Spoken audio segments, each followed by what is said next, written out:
Village of New Paltz Zoning Board of Appeals. In attendance tonight, I am Katie Silberger. I am the chair of the Zoning Board of Appeals. We have Vicki Danskin, Joanna Torres, and I'm sorry to say that this is Joanna's last meeting, and we thank her very much for her service, and it is our loss and the town's gain because I'm sure she'll be on some board there pretty soon. Ellen Rocco, our secretary, Brogan O'Donnell, and our village liaison, Sally Rhodes. And before we go to the agenda, I'm going to give Sally a moment to speak. I would just like to express, on behalf of the village board, I'm sure I'm speaking for the ZBA, if you'll join me for 30 seconds of silence out of respect for our chair who lost her life. Thank you.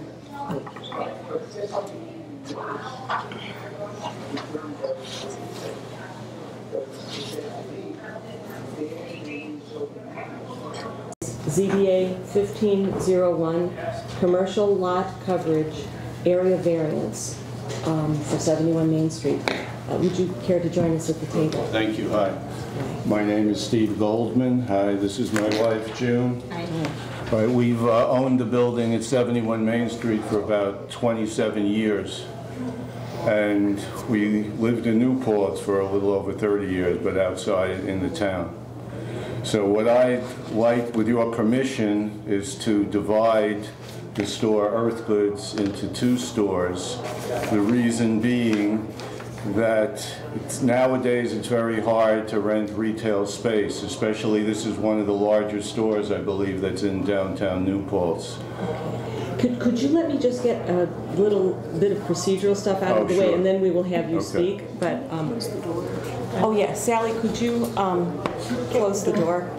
Just the door, because we're getting nervous. Thank you. So let's see. The building inspector, Mark Jaffe, who is here tonight. We have both Mark Jaffe and Rich here at 7th tonight, so thank you. Let's see. Your application for dividing an existing building into two retail uses has been reviewed by this department with the following determinations. The proposed uses, retail, are allowed in the B2 zone. The minimum lot size for each use is 2,500 square feet. The lot size that you have is 2,178 square feet. You will require a 2,822 square foot variance to have two retail uses. Since the structure is pre-existing and still in use, you would not require any lot coverage or setback variances unless you plan to alter the footprint of the structure. A site plan review will also be required due to the change in the use from one retail use to two retail uses. I understand that you have already presented your proposal to the planning board for a conceptual review and were directed from them to seek a variance before proceeding with a site plan. So thank you. If you could just now continue. Thank you. Okay. So yes, what I propose to do, if we can, be approved, is to divide the space into two halves, because when I've spoken to people who are interested in renting space, they're generally smaller businesses. And nowadays people seem to be buying a lot of retail things on the internet. So the possible entrepreneurs who are thinking of renting the space are generally smaller businesses who can, only afford so much space or take, the use so much space. So this space for Main Street is fairly large. So what, as I said, I'd like to do is to put like a wall down the middle, put up a new storefront, redo the floors, expose the brick, do the ceilings, make it sort of like an industrial look, Soho type look, modernize it. And I think it will help the village of New Paltz to attract more people walking on the street. The current tenant is not renewing his lease, Earth Goods, who's been there. I've had him for 20 years, and the tenant there now he's leaving for parts unknown. Okay. So I think I presented, you know, some pictures of this, but I'm not going to be adding anything, you know, outside of the footprint of the building. I just want to do, you know, interior work and have that approved by the building department. I have a contractor, a Hudson Valley Contractors, who's, you know, Bob Cohen, and we're going to be using an architect. So I hope I can get you, your guys' permission to move ahead with this. So let us now have some discussion. Does anybody have any questions? I guess I have a question about the size of the variance that's required for this. It's huge. It's a huge difference. You do understand that each side should be 2,500 square feet. Well, yes, right. I have like that memorandum I had read, right? Right. It's a very significant change. Right. Well, when I researched over the years, you know, owning the building a long time, originally this entire building, this is a 3-story building that goes sort of in an L shape, if you can see on the map. This is Main Street and it goes back onto Church Street. So originally the building was sort of owned by a gentleman who had, it was like sort of like a 5 and 10 cent variety store where he used the entire building. And over the decades and eras, you know, we gradually, as times changed, they had to make different uses for the space because it was hard to find one person to take the entire building. So actually about 15 years ago, I was able to get the Inquiring Minds bookstore to move into the Church Street space, which is at the lower level, which just has an entrance. So this is connected to that? Yes, Church Street sort of like goes down in elevation. So the entrance on Church Street to Inquiring Minds is sort of like the lower level of the building. And then upstairs from the building, up from the earth goods, I have like a bunch of, I would say sort of like a computer type incubator of like we have a yoga studio, we have a couple of tech company startups, and you know, we have a nice little community that we've developed. I think I'm a pretty nice landlord. I've been a good keeper of the property. It's been in good shape. And again, talking with people, I'm asking for this variance because it's very, very hard to find just one person or one business that could just, you know, use the entire space and still make enough money. So my initial thought is that, like obviously I can't look at a building and know how many square feet it is. Looking at earth goods and knowing, at least from my perspective, that it's quite a bit bigger than a lot of the other shops on the street, and knowing that earth goods as it is now is not even, if I understand it, it's not even the square footage that it would need to be. Right, it's like 21 and it should be 25. Right. Yeah. And it's compared to like Cocoon, like a lot of the other ones, it's huge. Right, and you don't see a lot of the space. He has like refrigeration equipment sort of over here if you walk into the store, if you've been in there lately, but and the whole back, you know, he keeps supplies, you know, and there's actually like quite a lot of room back there. So, you know, I thought it would be good for the town. I have a jeweler, a boutique jeweler, and a children's boutique, and a few other, you know, I've gotten actually quite a few calls, but I'd like to get tenants, you know, to move in there that would be, you know, a plus for the town rather than, you know, a frozen yogurt shop or, you know, something you see all over the place. And I've had, you know, people who were willing, oh, I'd like to take, you know, half the space. I think I can afford that maybe. Recently I was thinking about how you keep small businesses in a community, because all the talk about a CVS made me think, like, how do you encourage small businesses rather than these big chains? And my thought was, a small business, a mom and pop shop, is not going to be able to afford these large buildings that, you know, like CVS, and obviously I think CVS is planning to build, but I agree that the only way to keep it, keep the village, or the only way to encourage small businesses to come to the village and to set up shops and, keep that local aspect is to make them affordable. And to make them small, because a lot of these locally owned businesses, like I would say most of the places that you see on Main Street aren't going to be able to fill a huge, a full-size store because they're not a chain retailer. So This, it has high ceilings also, and like you were saying, it's I think it would, I plan on putting, like a nice storefront with 2 separate entrances, that, exposed brick look. Upstairs where I have, I think, 5 or 6 offices. It's sort of a lot of people like that vibe of downtown New Paltz. And I've heard that New Paltz doesn't even want, the village doesn't want big box stores. And the only people that could, like fill a space like that would be a big box. And I've had a lot of calls from these, young entrepreneurs who would like to start out on Main Street. So that's why I'm here. I have one point of clarification that I need in the notice of determination. So it says,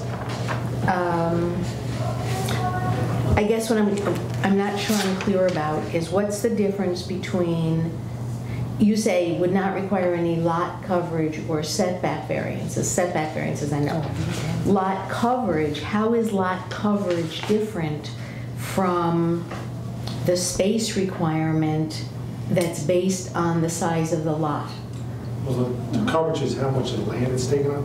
How much of the land? How much of the right. property is getting taken up. Right. So that building's already there. Right. He's not going to be exceeding, even if it was already over the percentage, it's a pre-existing structure. Right. So that's not an issue. But you could have these big lots with these 2,400 square foot buildings on it. Yeah. And it could be a 1 acre lot where it's only taking up right. 10% of the lot. Okay, so it's really just referring to the physical space under the existing building. It's basically referring to the amount. So in some zones, you have to have 10% open space. Right. That part I understood. Oh, okay. But I was... His square footage is just based on that, where the earth goods was. The lot coverage is, I don't know the exact number of that, but because the building's already pre-existing, it's not an issue. Right. So it's his earth goods store, which is big. Just to give you an idea. Right. It's what bars would look for. Right. So you're looking, so you really gotta think, do you want something like that or some type of retail? Oh, for sure. I just needed to be clear that so I guess for me, the fact that, while I agree that this is a very large variance, for me, the fact that there is no change to the building, and this is a division within the existing building. Well, the exterior is going to change. But that's a design issue. Right, It's not a... Yeah, right. I mean, I'm going to hire an architect. We're going to make a design that the building department, approves of. I mean, what's there now, you can see in the pictures. We're going to, all the outside of the building is going to be the same. The brick, a few years ago, I had them paint the lintels on top, and it's from 1894. But, it's an old single pane front window. So, I'd like to put, believe me, it's going to cost me a lot more to divide it than to just, rent the store as it is. Right. So, I'd like to do a nice job. That's the whole idea, aesthetically also. That's something too that when it goes back, if you approve, it goes back to site plan. They'll be reviewing all that stuff. Right. Are you aware of the criteria that has been established to guide this board when we make a determination about this? He filled it out in the application, I was Right. just looking at it. Okay, right. There were quite a lot that we answered. There, okay. I mean, there is the two, whether the benefits sought by the applicant can be achieved by some method which will be feasible for the applicant but would not require a variance. The answer is no. Whether the requested area variance is substantial was filled out as not substantial, which we perhaps might not agree with. Okay. Whether the proposed area variance will have an adverse effect or impact on the physical or environmental conditions in the neighborhood or district, no adverse effect on neighborhood. And then whether the alleged difficulty is self-created, no. You know, I would we agree left some with everything space. except for the substantial variance. I mean, it's definitely a substantial variance. Yeah, all right, well, let me play devil's advocate with the effect on the physical or environmental conditions in the neighborhood. I actually paced off all the stores on Main Street last night to get a sense of, was this a wider store? Was this the widest store? No, it wasn't. If it were to be divided in half, would it be the narrowest store? Yes, it would. That's a significant change in the feel of downtown. So the question is then, is that adverse? How does it affect the visual of downtown? How does it affect the feeling of downtown? And I have some questions about that. Okay, sure. Another thing that concerns me is I think there's only one entrance. There's no exit out of there except through that front door. And so what you're talking about is making narrower spaces that also just have one exit. Is there a sprinkler system in there? There's a sprinkler system in the building. That particular unit, the retail space, I would be putting in sprinklers if that's required. So I have it in the building. We have the riser pipes, and Okay. because that was a pre-existing tenant when I renovated the other floors years ago, Yeah. we have the sprinkler riser. So we'd probably be putting in the sprinklers. Okay. And also the depth of the lot, when you were pacing, you know, through there, this is a very deep and curved lot. Unlike my neighbor next door, it's more like a triangle shape. They are the strangest shaped buildings. Yes. Well, I guess these were built, you know, Before they had zoning. 150 years ago. Yes. So, Katie, because you paced it, half of that, how would that compare to, off the top of my head, Mexicali Blue? Mexicali Which is like a Blue, closet. all right, this is my paces, okay? Okay. This was 12 paces. Mexicali Blue is 8 paces. Okay. So you would then get Six, 6 six, and six. 6. And you wouldn't quite get 6 because you're putting in a wall. And so What that's about- a significant change in the character of the buildings. Everybody else is working with these square footage requirements. Well, I would argue that probably nobody else is working with these square footage requirements. If this is already 400 square feet less than the requirement, am I right? Yeah. And this is one of the bigger buildings, though not the biggest. I wouldn't say it's one of the bigger buildings. I would say most of them are at least that many It's the full paces. size of Earth Goods? I don't know about the back. It's 32 feet. And Inquiring Minds, the other end is the same, it's 32 feet. So, Yeah. I mean, I can't say for sure. It was a Right. fairly crude method of measuring, but I just wanted to check my perception of, you know, what is Main Street like and what happens if we start, you know, visually, when you start chopping up and you've got a lot of little doors next to each other. So actually that, as you were saying it, Yeah. if you divide this in half, if this is now one half, right? And each one is gonna have its own door. Right. And the door is gonna open to Main Street. yes. So how wide is the doorway? Well, I assume the standard doorway is 30 to 36 inches. 39 inches. So, for a say wheelchair. 3 feet. You would know, right? Isn't it 39 inches so a wheelchair can get through? right. Has to be Depends on the building. It accessible. goes from range of 36 to 40. Okay, yeah. Okay.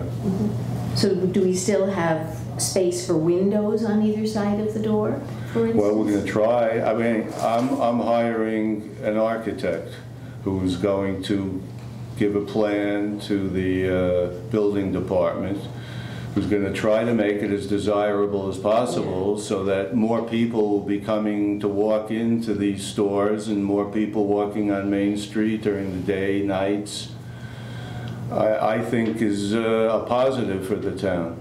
Right now, there's 2 windows, big windows. Right. So I would assume they'll still be there.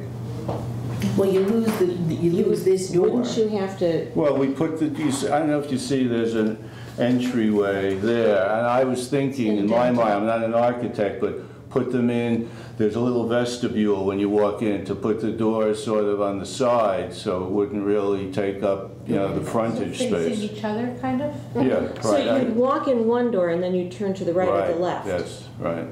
Okay, that's a That's again, different- I was thinking that, but I'd have to, you know, meet with, you know, my contractor or No, that architect. thing I gave you. No, the photocopy thing. No, that one. Yeah. Okay. In terms of affecting the neighborhood, I mean, I'm just bringing these issues Yeah, up sure. because this is what we're supposed to do. You, of course, do not have any off-street loading facilities. Correct. So you are using on-street loading facilities, and the requirement is that those loading facilities shall not be used by a business for more than 3 hours of the served use's daily business. So I have been up on Main Street when the trucks are parked, and you're asking to essentially double the trucks because you will have 2 businesses.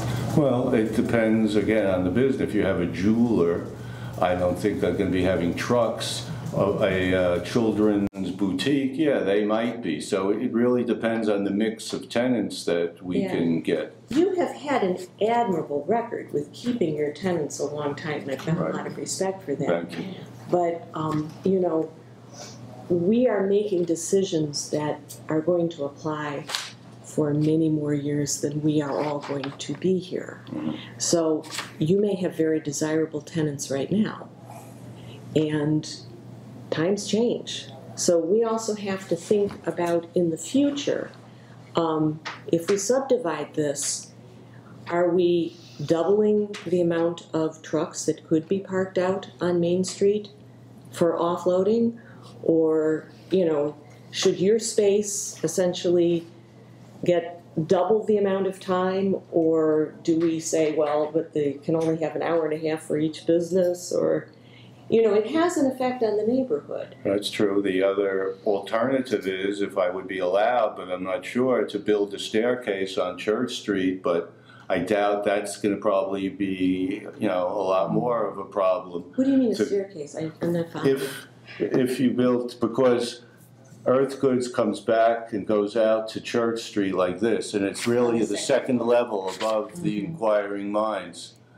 So if I had built a staircase, because it's a lower elevation, Right. I could Yeah, build yeah, a yeah, staircase for definitely. people or to load things on if I had to, but I'm guessing that would be more of a variance and Yeah, no, a that lot would be- more, you know, of a big deal than what I'm asking for. Yeah. But also, Right, there's nothing I can do. I mean, the store is, you know, what it is. There's really not much I can do. It's here. We want to be good stewards while I'm alive, and you know, try to get good tenants. But also, a restaurant or a bar will do a lot more unloading Yes. than, let's say, a boutique and a jewelry store. Certainly, certainly. But I'm just talking about And the who 3-hour else could requirement. afford that much space other than a restaurant or a bar? I've gotten calls from like pizzeria, you know, like all types. That's what we need. Right, another pizzeria. I like them all this, but Yeah. Okay. We need to set a public hearing. Motion? Yeah, so yeah, could I have a motion to set up a public hearing? So moved. Second. Okay, all in favor? So I don't know if I should move that, if I'm not gonna be here. No, you're still a member. Okay. Maybe you'll change it. Okay, so motion carries, and thank you, so, Okay, so what do I do now? What's next? okay, so we will have to refer this, do we have to refer this to the planning board, since in a sense they referred it to us? I don't think so now. Well, Because they refer to, I would say- they're already reviewing it. Yeah, but I mean, we should Let's get an opinion from them. and they'll have time to review it Yeah. for the variance aspect. They currently review it for site plan, so I guess they can look at it again if they really want to. Yeah, and we also need to send it to Ulster County Planning, because it's on, And to the county. So both will be able to be submitted and have recommendations by the May 12th meeting. So we can Okay. have your public hearing then. All right, because the tenant in Earth Goods is moving, his lease is up June 23rd. And in my mind, what I'd like to do is, move ahead with the architect and the contractor, to develop a set of plans. Can't do that yet.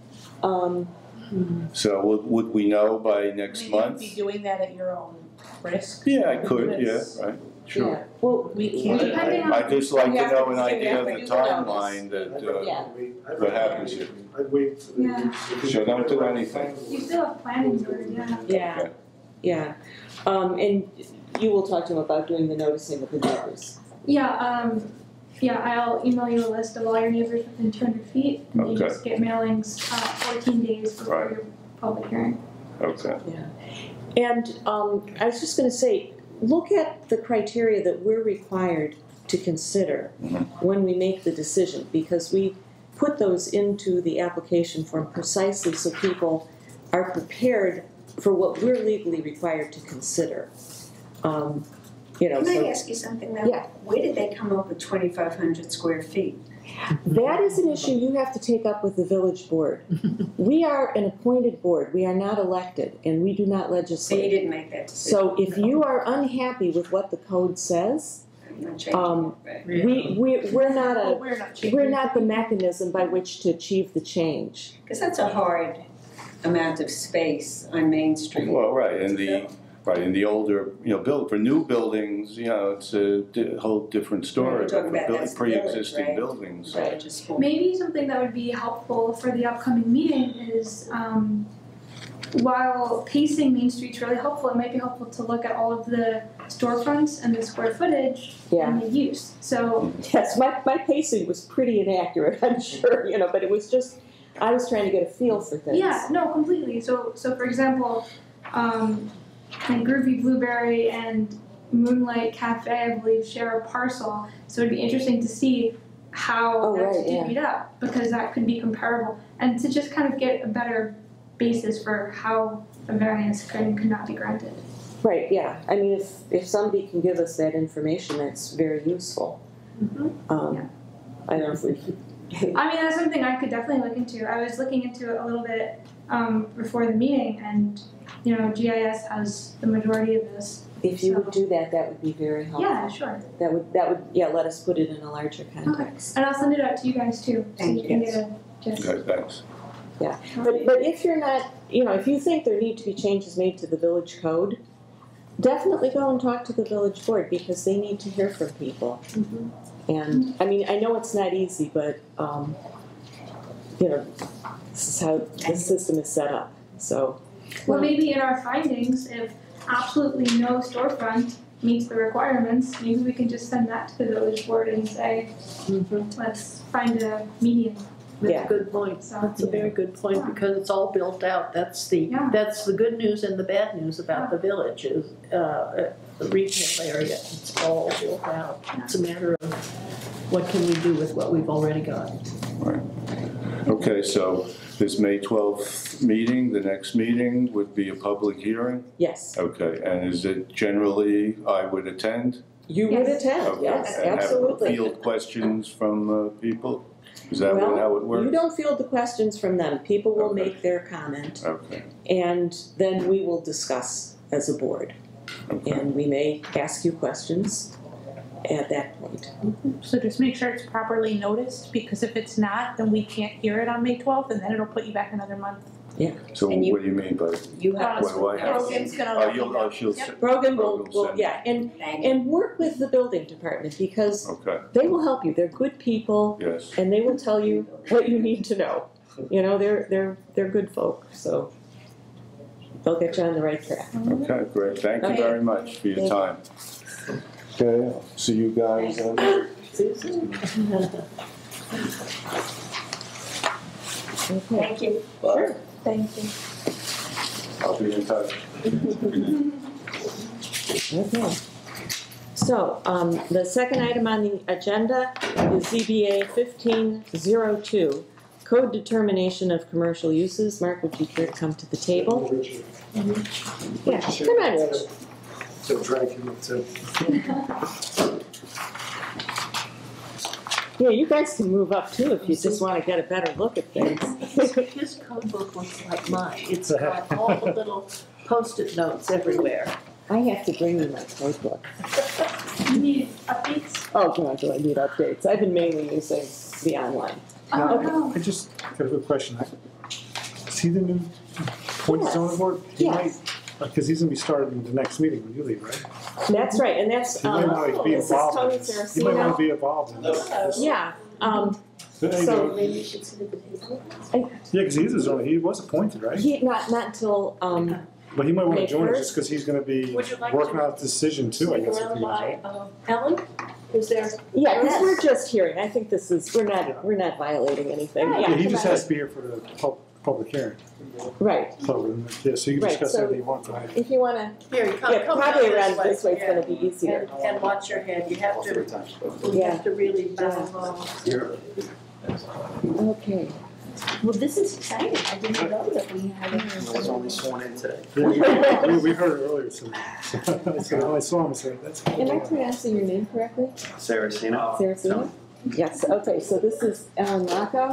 Hi. This is Joanna Torres, who's We seeking won't our- be serving together. You married to Dan? I am married to them. And this is Vicki Danskin, Hi, Vicky. and you and I talked last night, I'm Katie. So, now for the record. Okay. Mr. Jaffe's application states the following. The department is in need of a determination of a term used frequently in our codes. The code refers to a commercial use in determining additional requirements. We do understand that uses such as retail would be commercial use, but the code does not list it as such. What is even more unclear is that the dwelling uses that have multiple structures are run as rental businesses. The codes do not classify the difference between commercial and non-commercial for multifamily dwellings or multifamily parcels. Since the use is residential, one can argue that it is a residential use. One can also argue that the use is clearly for an income-based business that would require a commercial loan from a bank. With the codes being unclear as to how to determine the many residential uses that might be commercial, such as bed and breakfasts, nursing homes, multiple dwelling, multifamily dwelling, hostel, townhouses, etc., we request a determination from your board. The determination will resolve the use classification of residential use also listed as a commercial use. We will work closely with your board and gather whatever information you need in order to make this determination. So that's a great question. I'm I sorry? think this is a great question. Good. Mm-hmm. Okay, so Mark, do you want to add anything? Yeah, it's to mostly your like, you know, comments? you guys had, please had an appeal in front of you from something that I believe if the previous building departments would have looked into it, maybe brought it to attention, do we classify it as a commercial use? I probably would push it to site plan right then and there. Because that is clearly, to me, a commercial use. Okay. But if you go under the codes, because they're two-family, it's considered residential use. Mm-hmm. So our question, I mean, not that you'd have to determine every single one. I guess, you know, like a single-family house, somebody owns it, rents it out, that might still be considered residential. The two-family house that the homeowner is in, may still be considered residential, you know, an accessory apartment. But when you get into these 2 family or more, you know, 2 units or more in a single lot that the owner's not living in, would you be considered that a commercial? Because it is for income. Would you be considered that a commercial? Even though it's residential use, it would also be considered commercial use. So when you get into parking, there's actually a little bit more restrictions on commercial use parking. Yeah, That's yeah, good. You yeah. know, there's sidewalks involved once you get over 20 spaces, where for residential uses, you can put 40 lots and there's no sidewalks.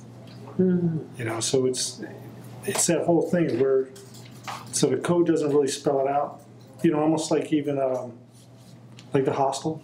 Makes seem it's a nice place, but is that considered a commercial use too? So, I have a question. Is there a list of categories that would require a commercial loan? For instance, somebody who owns a single-family house that isn't owner-occupied, that's a rental, is that commercial or is that residential? I know this from, you know, because I own rentals, and since it was either last year or this year, I think it was last year, it started, because remember with the new bank regulations? The president, former president, this president put the new bank regulations in. They kicked into effect definitely this year, because we can't, in my company, can't even buy houses anymore, one family, unless we get a commercial loan. We're kicked right into commercial groups. Even before, we always argued against it. Like, we still rather get the residential loans because they're lower interest, but it's almost impossible now.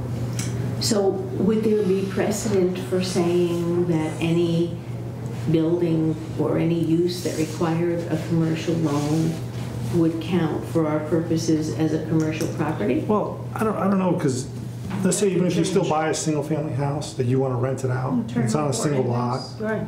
You know, it's still a single-family house. I mean, you're definitely using it for income, but the use, to me, in that particular instance, is still a one-family house. If you had 2 of them on that lot, you know, all of a sudden, to me, that kicks into something else. I liked what Mark said about more than one unit, because if you're renting out, like we see online a lot, $500 for 1 bedroom in a house. It's a house, but they're renting out each bedroom as a separate unit. Now, my only concern with that is that, like we've seen with recent building projects, you can call something 1 unit and it be 3 different bedrooms. So, you know, again, whatever we decide, whatever we determine is only as good as how clear we are and how stringent, because people are likely going to try to work around it, so that, you know, or they may try to work around, you know, what we put in place or what the code says. So I like the thought of saying, like, it's about how many units, not about necessarily how many buildings or how many people, but how many units you are renting out, or because it's income. But do you count a bedroom as a unit? I would, if you're renting it separately. If you're renting to a family, let's say you're saying, Well, that's a loaded term. Right, because in this point in our code, there is a new code being worked on. It's a rental unit code. We've been working on since 6-7 months, right? At least. And it's pretty close. I think it's going to be presented in front of the village board very shortly. There's a new definition of family, and there's a new use in the code that's going to be there for rental units. So Will's finishing the draft local law this week. In fact, I spoke with him today. So the board will have this very shortly. Wait, say that again? Will is finishing the draft Oh, Will, okay. local law with all those changes this week. Okay, I was hearing his name as a verb. Oh, no, I'm sorry. I know what you're talking about. so what will the Mr. Frank. definition of a rental unit be then? It's actually just another use, because the way the codes are written, everything is listed as a family. So if you're determined not to be a family, technically there's no place in the village you're allowed to live in. So we created a new code, say rental unit, so now the structure could be a rental unit where you could rent it out to students or just rentals, rooms, whatever you want to do. If you rent it out by rooms, it's a rooming house or boarding house.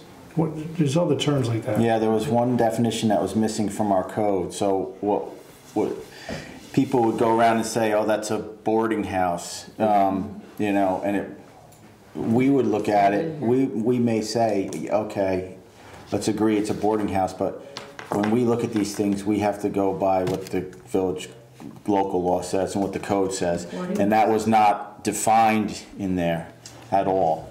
And so that's one of the added things to the law. And that would cover. Put a definition into that. That would cover that renting individual rooms out as opposed to a whole unit. But then that doesn't, So you would say a boarding house would be considered commercial. but like here, how many times do we see you have a 5 or 6 bedroom house on South Chestnut? And the landlord can say, I'm renting each bedroom out for $500. Right, and as long as he doesn't live there, if he lives there, then it meets the definition of a rooming house in the village code. So it becomes a rooming house. Right now, if he doesn't live there, it's a single family house with 5 bedrooms, for argument's sake. He can rent them by the bedrooms. And for, as far as us looking at the code, there's nothing in here that defines it other than it's a single family house. So what this would do in defining that, if it were rented by the room like that, then it would become go ahead. What I was getting at is that he can do that and he can say $500 per room. But if that's where we're gonna make the distinction of like, is this commercial or is it residential? If he does it by the room, it makes it commercial. If it's just a house, it's residential. If we say that, all he needs to do is say, here's a house, it's $2,500 for the whole house, and now suddenly, even though he's getting the same amount of money, he's renting out to 5 different students, it's residential and not commercial. Do you see what I'm saying? So like, we can differentiate that if he rents them out by the room, then it's The differentiation commercial? between commercial and residential would play a role primarily in more newly constructed type of things as opposed to what's existing.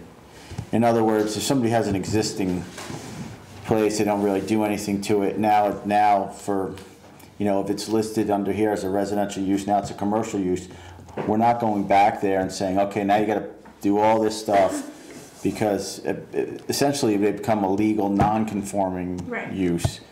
And so I think what this definition, or a more clear definition of commercial, residential, would apply going forward to newer development stuff with some of the other changes that they've made in local law already. Only one principal building on a lot. So there's going to be no more of these 4 of them on a lot because And there's that's one. only in the residential zone. Right, that's in a residential zone. So I think this definition in conjunction with everything else that's being done is just going to be moving towards I guess you'd say a little more control over these projects or a little more oversight. Wonderful. As opposed to control, a little more oversight. But also, like you were saying, what you're describing as a boarding house, right. so you could actually say boarding houses are commercial. But what I'm And that saying would is cover that if the definition, so let's say in this new, like let's say he builds Well, we the would make 5 the bedrooms. determination. When people come in front of us, we make the determination. Are they single family? We find out they're rent out students, which they legally can. It's not stopping, it's actually encouraging it, but getting a little more control on it. It's making the homeowners, making the owners make the stuff safe so they don't get away with just, oh, it's a single family house. We determine, oh, you're a boarding house, which you could still legally do in the same zone, and you're encouraged to do it, but now we're gonna make sure you have your It's fire and commercial. safety standards. Okay, so it's not him or her, it's not the homeowner saying, I built this house, new house, 5 bedrooms, it's a single family home. They can say that all they want. They can say it's a single family home, we're renting it out for $3,000 as a house.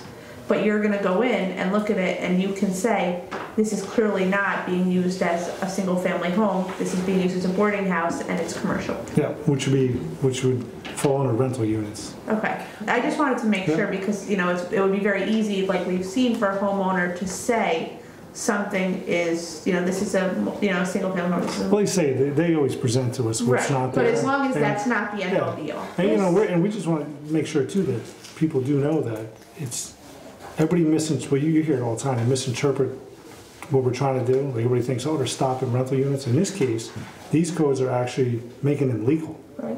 safer. They're legalizing the rental units so that students can, or, you know, not just students, but any rental person could use them, but they fall under different fire and safety inspections, so they're not in danger. Well, I need some clarity for a second. Okay, so go ahead. Were you gonna? No, go ahead. I need some clarity.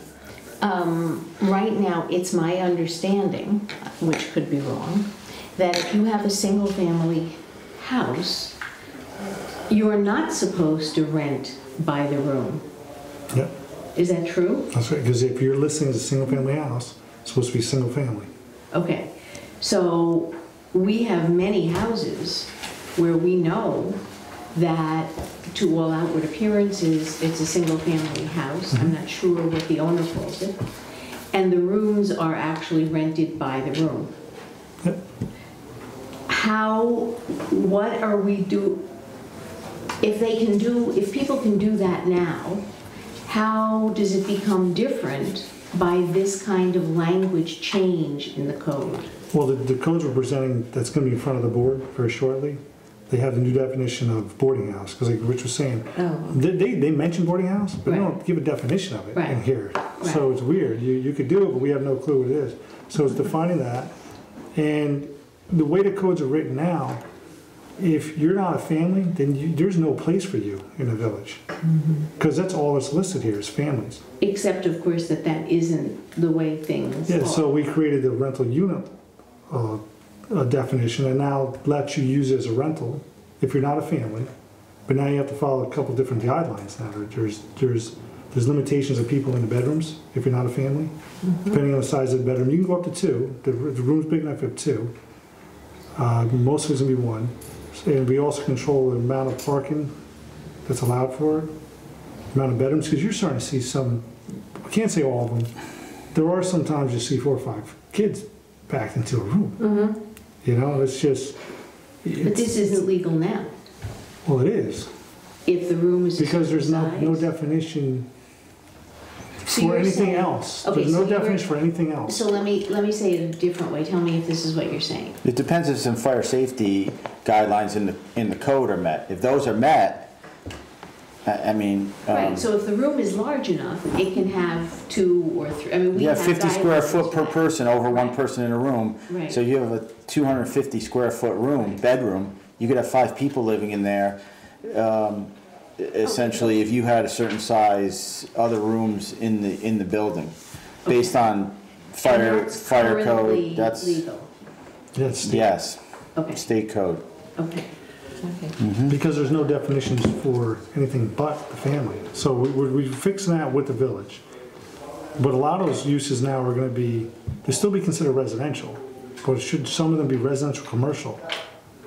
Because when people propose them, when new developers propose them, they're still going to follow that residential guideline for site plan, because now everything goes to site plan. But they should be following some of the extra guidelines for commercial. So if you put up enough buildings, enough parking, you should have sidewalks in there. Yeah. There should be safe passages for the pedestrians to walk. Right, now we're talking about zoning requirements for commercial residential. We don't want to mix this up with building code requirements because they're different. You could have, But they'll both be. you could have 4 single-family houses on a lot, say, if it was proposed. And what Mark is saying with this is that was considered for zoning purposes commercial. There'd be other site requirements that would be there, the sidewalks, the parking, some of this other stuff. But as far as building construction goes, they would follow the residential code in the way, in how they're built. Because the residential code in New York State governs certain types of. It's just a structure. They govern just a structure. Right. Well, I'm a In very section- simple person, and it seems to me if it's rented, it's commercial. End of story. In the definition, section 212.5, there is a term in there that never gets used anywhere else in the code. And I'm wondering if it couldn't be tweaked a little bit. And one of the things I like about it is it avoids the use of the word family, which I think is socially very loaded. Because there are a lot of committed people. Which term is that? Well, it's loaded if it's not very broadly defined, as New York State Office of General Counsel has, Yeah. based on case law and cases that have gone to state court and been upheld have made guidelines on how it should be, such a definition should be defined. So you think there's a good legal definition that has gone through the courts? There are good legal definitions, and New York State has put out guidelines based on case law and challenges to family and definitions of family that were very restrictive in certain municipalities in New York State. So they have put out guidelines that say how you should define it, if you're going to define it. And that's something that, current council is looking at and has looked at those definitions based on that recommendation from the state to adjust essentially what we have now, which is really a very difficult, if not unenforceable, definition of family. Exactly.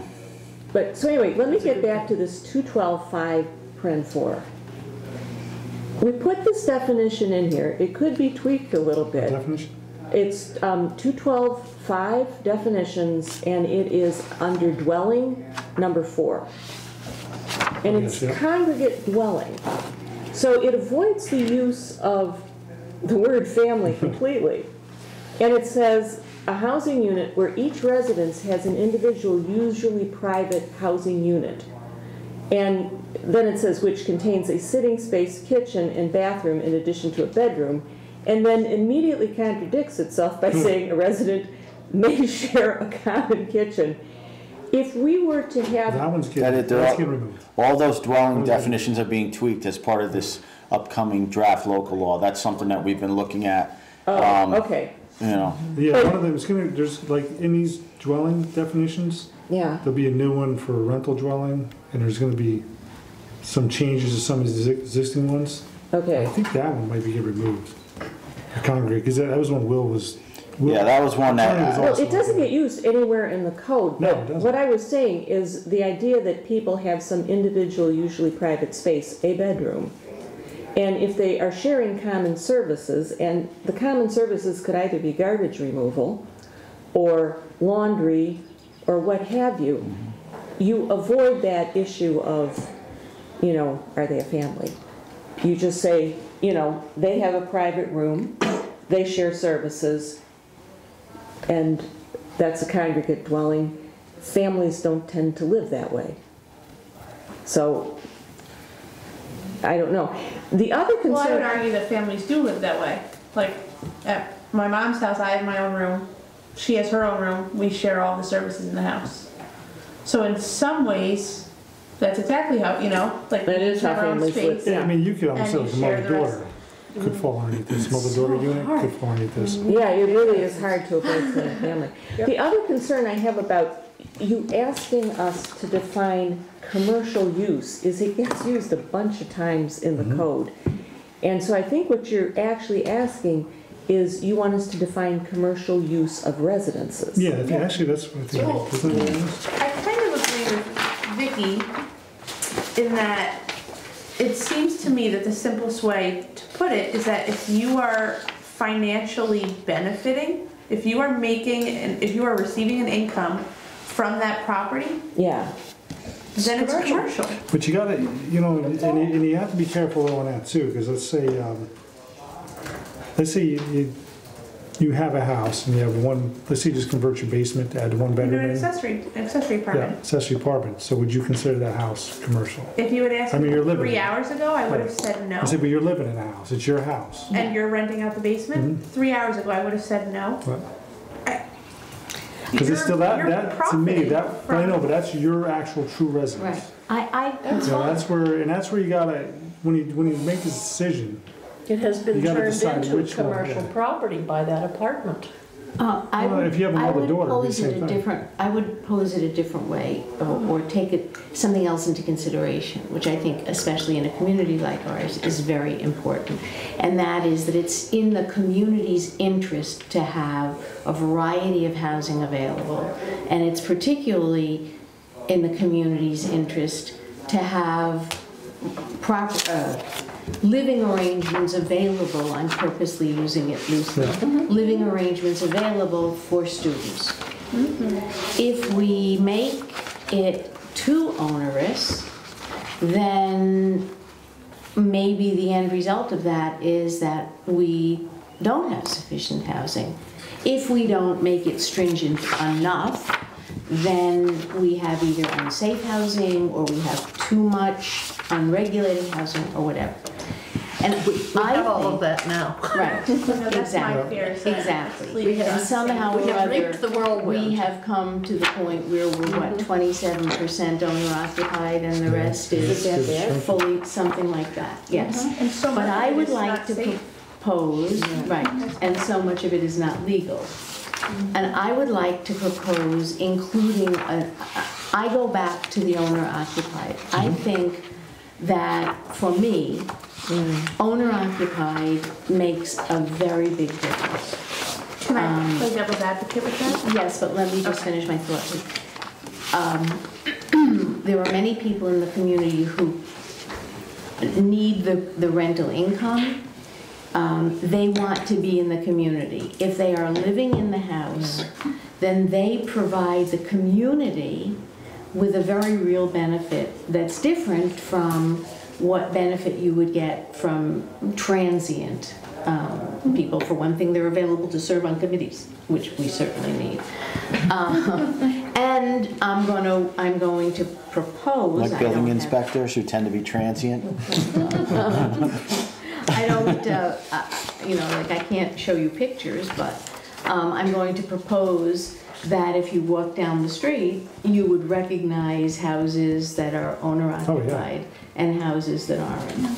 So the fact that somebody has a home that they live in, that they also want to rent part of, I feel that that really is a very different setup from people who buy properties for the sole purpose of renting them out to make, to have Commercial use. then for me, that's a commercial use. Whether it's 1 bedroom or 5 bedrooms, whether whatever it is, the distinction for me is whether it's owner occupied or not.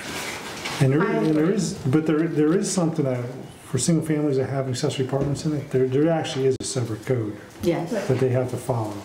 So even if you left that out of commercial, there's actually guidelines for those that they have to follow. So my devil's advocate would be, am I allowed to bring up specific properties? Yeah, Is that inappropriate? that's what we're here for. If Guy We are having to. Catherine moves into 2 Mohawk, does that make that not commercial because it's you know what I mean? Like he's. Yeah, I do, and I don't, and Well, one and of I'm- the units, because Yeah, they're. Right, Well, well, right, right, so I'm not, that's what I'm yes, saying. but, and I'm also not proposing Right. that, Well, not according to the current local law that was passed for rental units, because it makes no distinction between owner occupied or non-owner occupied. And that was a decision that was made, that was a legislative decision. wait, That was made. I'm a little bit, don't, just. The rental law, Right. the newest rental law, Right, there's no distinction between whether it's owner occupied or non-owner occupied. Those properties need to be registered right, and I'm as, not sure. as a rental property. I'm not sure how I feel about that, but that's Well, not what we're See, talking we about don't, now. yeah, and from No. our perspective, a lot of the zoning stuff, I shouldn't say we don't care about it, because we do care about it, we enforce it, but we enforce it. But it's a legislative decision that the community makes. Right. That they say, this is what we want, because, and so, What I would think give we're- you, I'm sorry.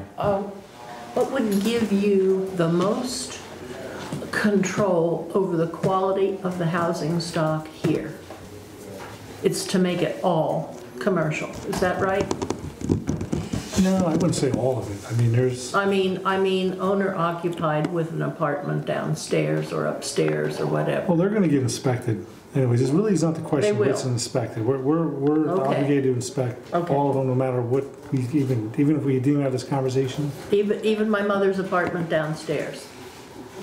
Maybe not, because she's a family member of yours. She's your mother. So we Okay. wouldn't, in your case as a family, we wouldn't. And let's say she wasn't, let's say you rented, The old-fashioned family. yeah, let's say you rented to, I don't know, say you rent to a An old student. family friend. Yeah, a friend. we would be obligated to inspect that unit, not your whole house.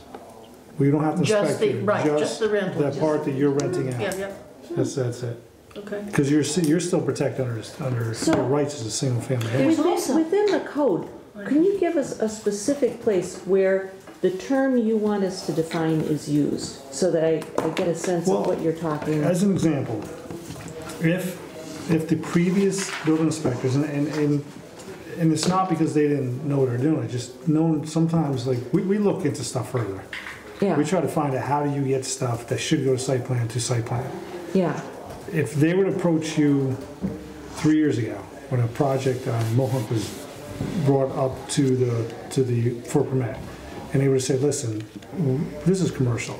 Even though our code doesn't say it's commercial, but our code doesn't say it's not commercial. I'm gonna bring that to the zoning board, get determination, do you deem this as commercial? And if you would've said yes back then, he would've went to site plan right then and there. Yep. yeah. I'm really sympathetic with what you guys are asking us to do, but I'm trying to see, like, where it is that we have the authority to do something, or is what you're talking about something that the village should be doing in the code? No, actually, we're The looking for board should be determination, because the codes are here. The road All right, so codes, but it's give a me a determination. specific code where the word commercial use is causing a problem.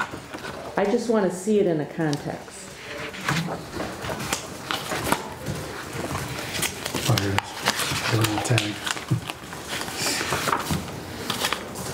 Here's one for like design standards for off-street parking. Okay, so. Let's say you're gonna do, What's the number? this is 212. 21243C. 212, 43, Let's see, 43C 43C. or 42C? 43C. 43C, sidewalks and curbing. Any parking area for a commercial use. Okay, that's what I wanted to see. Containing more than 20 spaces.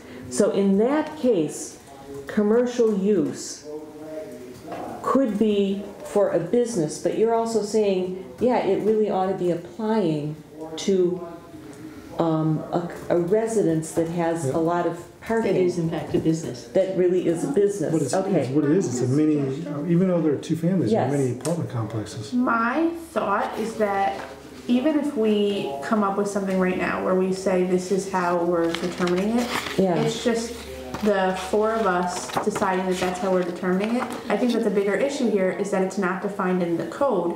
And I personally, and maybe this isn't possible, and Katie, you could tell me, think that maybe what needs to happen is you guys need to, using, you know, what you're seeing and what you're defining these things as and what you're thinking, write up a definition of what you think commercial use should be and present it to the village board to be put in the code. Because it sounds like the bigger issue here, like we can make. And we are doing that also. Okay, because I mean, like, we could make a determination today of like how we would consider it, but then something would come in front of us and three of us are gone and it's three different people and they might determine it differently. I think that what really Well, needs they to could, happen. they could, if there's another board and the applicant wants to appeal that, because Right, it's only determination, it's not appeal, they can come right back to this board. And But in the that meantime, board- it gives us, in the whole meantime, to say this is commercial. Yeah.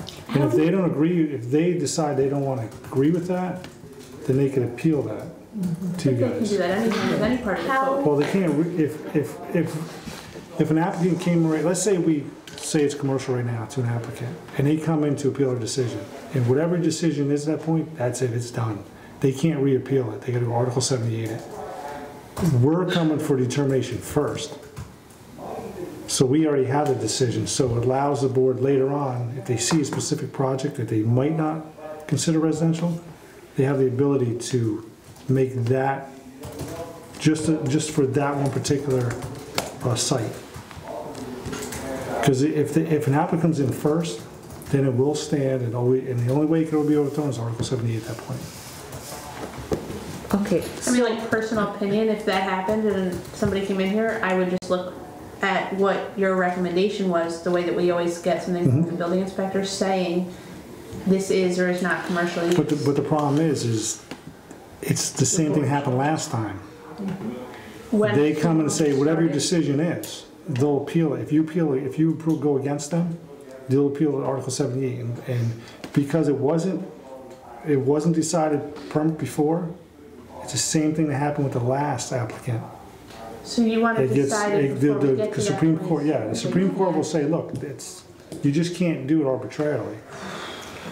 What do other college communities of our size in New York State do? Have we looked at? I think this, Yes, yeah. we have. Okay, And the board has, and the attorney have, in the draft of this new local law. And I know there's a lot of misinformation out in this community about what, oh, the mayor's trying to do this, the board's trying to do this. They're trying to say that only so many and all this. And I can tell you that what they're trying to do here, in my discussions with all of them and the board, is a lot more liberal than what they do everywhere else in this state. Where there's places like the city of Poughkeepsie where they have just flat out said, you have student housing, we define student housing, and they did it that way because students weren't looked at as a protected class of people. And they knew that with their attorney, and they said, if you have student housing, 3 people, that's it. No more than 3. And essentially what they did is they said, that's what we want. And so now if you're students there, you go before a board, and they've limited the number of people that live in that house. Now what they've said here was, they've wrestled with this, limits. How do you limit it? They looked at the fire code, mainly the state code, and they said, we don't want to necessarily go to somebody who has an 8-bedroom house that's safe, the code says it's safe, and say that you can't have this many people living in there.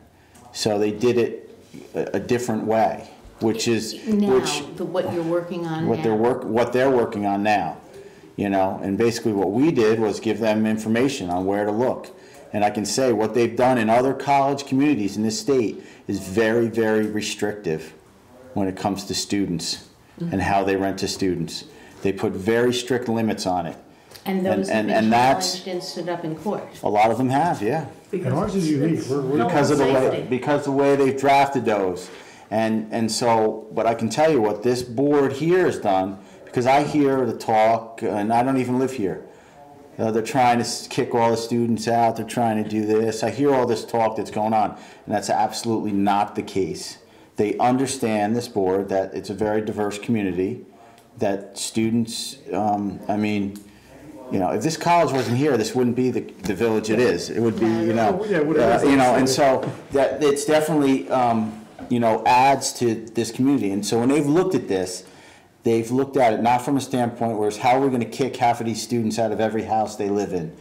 They looked at it more, all right, let's come up with how is it going to be safer, and how is it going to be done? So they did look at what these other college towns did, but they've done it a bit different, a lot differently. Yes, it's unique. It's very, very restrictive in the rest of the state, what they do and how they handle student housing in those areas where they have laws in place to deal with it. I'm going to guess that the ratio of owner-occupied and non-owner-occupied is quite different in those other communities. I couldn't tell you. I don't know. It's tough. Like I said, and you can get into arguments about does a college have a responsibility? Does the state of New York have a responsibility to provide a certain amount of student housing? Yeah, well, we can talk about all the financial stuff and all that other stuff that goes on. And those are considerations, I think, outside of, what the village elected officials can do,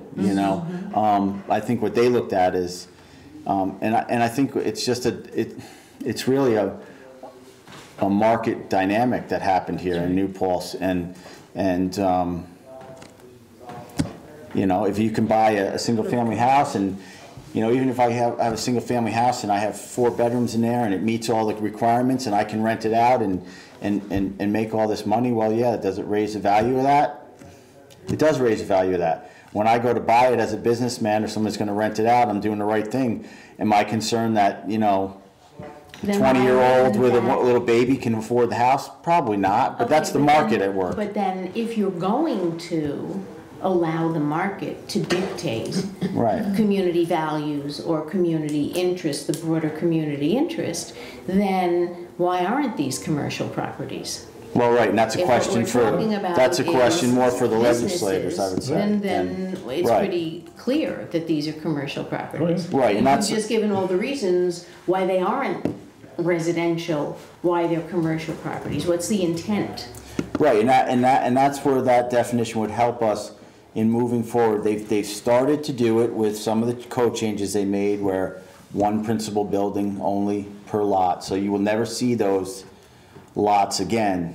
You know, they're there. They're residential. Those only Right. residential. So you will see them in non-residential. Well, Right, but so- that's why we zone. Right, is to and- have areas where we want that. Right, and then when that happens, though, as like Mark said, something that is residential, but if it's going to be built that way, some of the commercial requirements in the code, sidewalks, some of this other stuff would apply. So how do you want us, or how would you recommend defining commercial use? I would start with definitely like any lot with two dwelling units on it. I mean, you're definitely automatically. Two dwelling units, even if I mean, it's two one dwelling building. structures. I mean, two dwelling structures, the actual buildings. Anything with two more, you're definitely getting into commercial because no one's gonna live in both houses. The multifamily, I think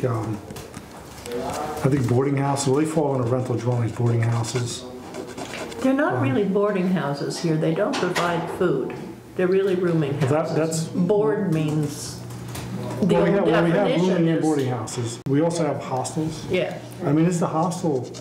Is that? I mean, that's a business. obviously commercial. You know, But some it's of really these not also a require commercial thing. on-site managers. Yep. Yeah, and that doesn't matter. That really, you even have to do that with just any rental, one family. You're supposed to have somebody there that can answer for all the violations. They consider managers. It's more, to me, I don't know if the one family with an accessory apartment would be considered commercial. I think that's a necessity because it's the only way some people can pay their taxes. That's a tough one. But that wouldn't have any impact on their taxes. No, to pay their taxes. Some people put the accessory apartment in to help To pay their taxes. taxes, yeah. Yeah, but to call it commercial wouldn't affect their taxes. No, actually, whatever you do here is not going to affect anything to do with the assessor. The assessor, Right. they might already deem it commercial. She might have it as a commercial lot right now. Or, I mean, that's, the assessor in the building departments, even though they look at the same building, it's going to be two totally different definitions, descriptions, because they don't care. Assessor, well, they do care, but it doesn't matter if it's legal or not for the assessor. They assess what it is and whatever they find. But if we say that it's commercial, then that has meaning for an assessor. We might have to say to the assessor. Yeah, but no, they might not, because they're going to change. look at their assessment. They have their own what do you call it, requirements for assessing. Right. So they follow that. No matter what we do, they have their own requirements. And use, commercial use or not commercial use is not part of that? Well, they'll see a business as a, they might look at retail, industrial, but we might just look at those as commercial. They'll break it up between retail, commercial, sales, manufacturing. They'll break that up, and then there'll be the residential. They call it a 210 or 220 or 310. They have all different definitions for multifamily, so they'll list it under those. I am a little uneasy with the term commercial use, that we define commercial use outside of saying it is specific to this particular section of the code. I worry about unintended consequences. What do you mean, section? Well, if we're saying that in section 21243C, we understand commercial use there to include exclusive rental properties, that's one thing. But if you look through the code where commercial use as a term is used, there are a lot of them. There are like 27 places the code says commercial use. And before saying, oh, this is how we're going to interpret it, I mean, this makes me very nervous. So that's why we don't plan on this being 1-2 meetings. This could be 4, 5, 6 meetings. This is really for, it's a code to work with, plus to get our, so the board can work with the zoning officers, maybe start setting a pattern how we work together. And this is a perfect example of how we can, whether it takes 2 meetings or 20 meetings, that doesn't bother me. So, This is something that I wouldn't worry about it, setting precedents, because we can review this they never make a decision. That doesn't really technically But how is truly this matter. different from what the board is doing? Yeah, that's, The board creates codes. The codes are created. We just can't interpret this one. So they're looking for an interpretation. Yes. you're Because- looking for an interpretation, and so what I'm saying is that to interpret 27 uses of commercial use with a single interpretation just really makes me nervous. Well, you're looking at, a lot of those ones, you go into the book and say commercial uses, they'll say, a lot of those terms would be retail, commercial.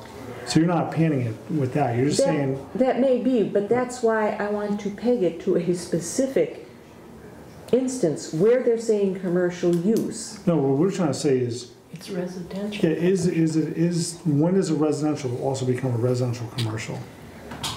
We're not changing all the commercial uses, we're saying what is retail. So when is the residential now become a commercial use? And I say, if they're getting money for it, it's commercial. And I say if it's not owner occupied and they're getting money for it, it's commercial. So we And need to take I a straw vote and that see where we're going. this I wouldn't to vote on it. I me would just reads Keep like, discussing it. I know it's a request for a determination. To me, it reads as a request for a definition. And I just think that if it's gonna take meetings and meetings and months and months and months, personally, I think that this should be going to the village board. Yeah, but you're the only board that could do definitions with the zoning codes. You're the only board that can do that. The No, village the board cannot. village board No, the can't village do it. board cannot tell you or direct you to do anything. They can They- write Put the a definition in the They code. could change a new code, that's all they can do. And in the changing of the code, they Add a can definition. change the definition. But the code's written. They can't affect any code that's already written. That's only among this board. They can, So they wait, wait, can't wait, what interpret you're it. saying. Yeah, they what you- cannot They interpret these cannot codes. interpret So what it, you're but they can saying- pass new code and make it clearer. Oh, yeah. Okay. Right, so what Add you're, a definition. What we can do is interpret it, and then if the board wants to change the law to match the interpretation, that's fine. Or if they want to change the law so to, that we can't interpret it that way. that's right. Okay, But these guys need something to go on to make sure that the health and welfare and the housing stock are tended to. Is that right? Yep, because you're having some projects that are gonna be coming up very shortly. I mean, you're seeing, planning board just got hammered with a bunch of subdivisions. Mm-hmm. 4 or 5, so this is, I mean, this is something that's done instantly, but it's something, you know, that's, there's no way the board would even get a law out in time. Because you explained to me that if we decided right now that what the code means by commercial residential is that any house that has a signpost is commercial, that becomes automatic until it's changed by the board. Yeah, or somebody appeals it. Right. Somebody have the one opportunity to appeal it. And then the board could, they And in could the make. meantime, do anything they want. Yeah, But until they do, yeah. we make a decision, and that's an interpretation. Yep, and then if an applicant comes in and we can say, okay, we say you're residential commercial, and if they don't agree with us, they have the opportunity to come back to you to appeal that, not even appeal, they might want a different interpretation for their individual lot. But at least now it gives us something to automatically get them in a path where this is a commercial use.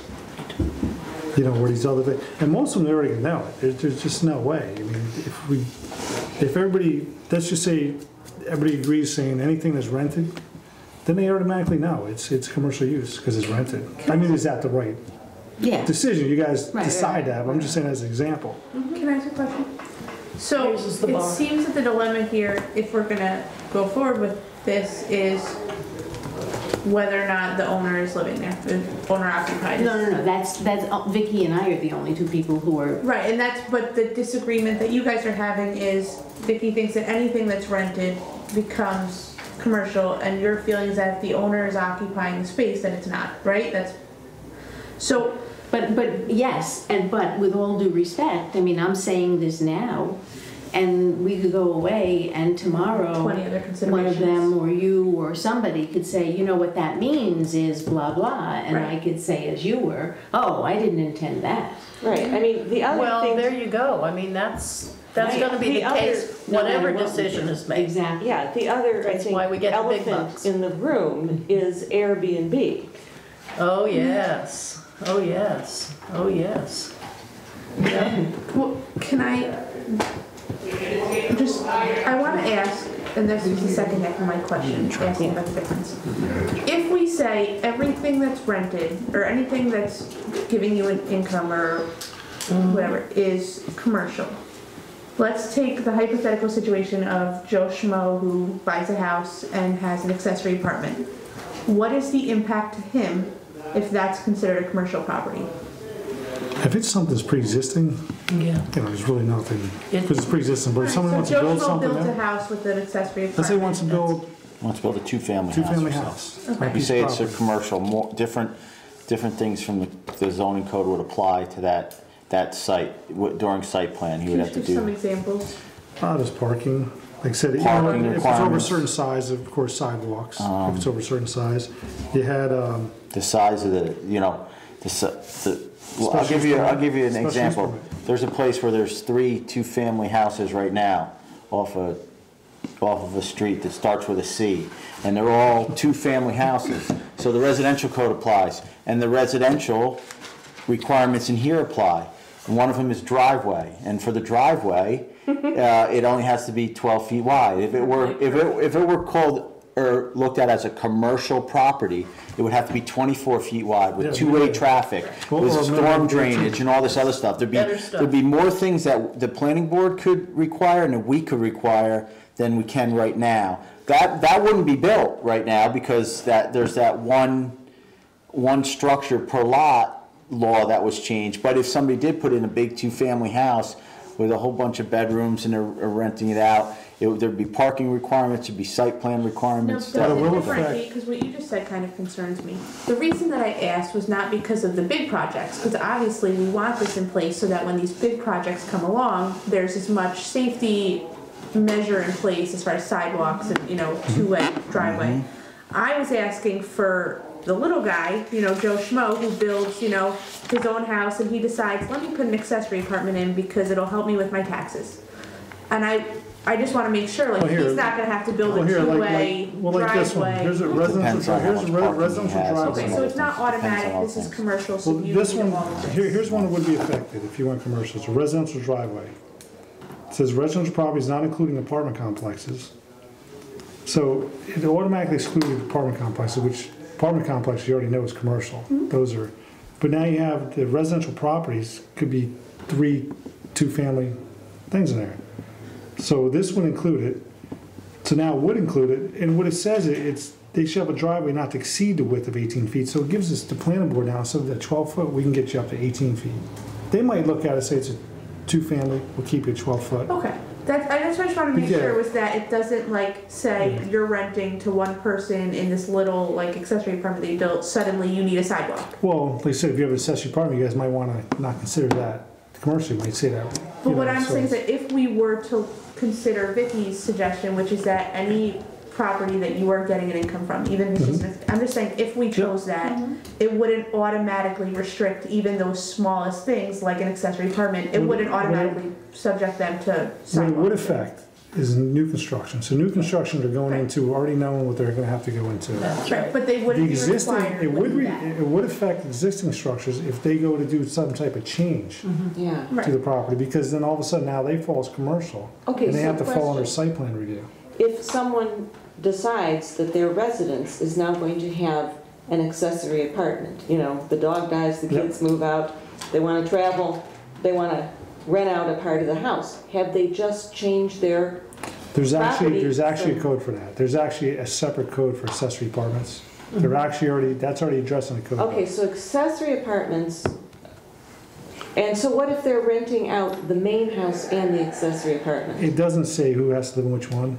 You could actually move into accessory apartment and rent out the rest. No, but if they're gone and they're renting out both, Oh, then it's not accessory apartment anymore, because accessory apartment Then- says it has to be owner occupied. so then that property, you know, somebody wants to go through the bucket list, they want to rent out the house while they're doing that, that suddenly has become commercial. Yep. Right.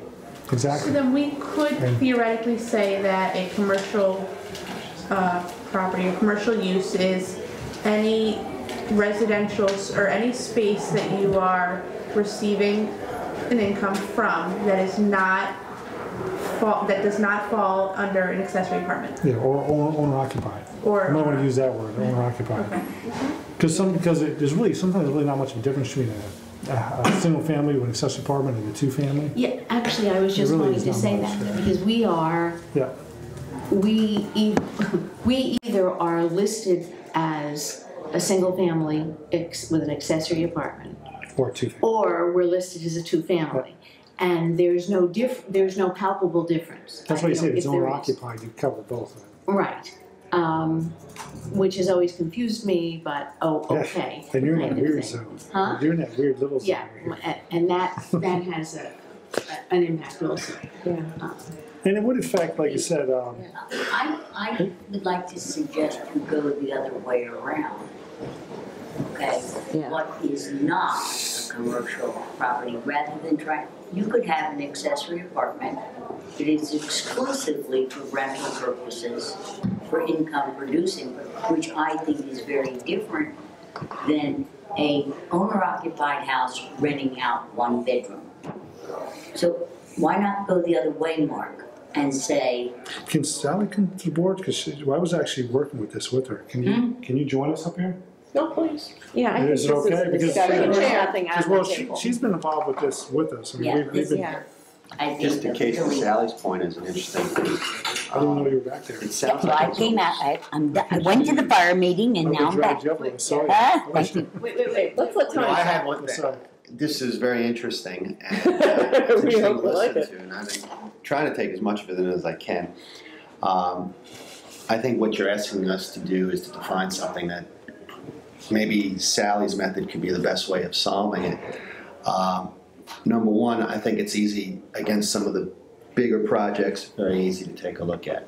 What I'm concerned about is not only on the small side, but my question would be, if you have a home that you're renting and that you actually rent it to a family, that is a mother and a father and 3 kids, would that house be subject to the same type of commercial codes? Should it be? It was designed as a residential property. It's being used as a residential property. But you're getting income from it. But, okay, but we're not asking that. That's not It would really fall what we're under, trying that to would fall under, when we had the new code that's come out, the rental unit, the rental property or rental unit, that would still fall under single family. Because you're renting that to a family, so they wouldn't fall under the new rental unit law, right?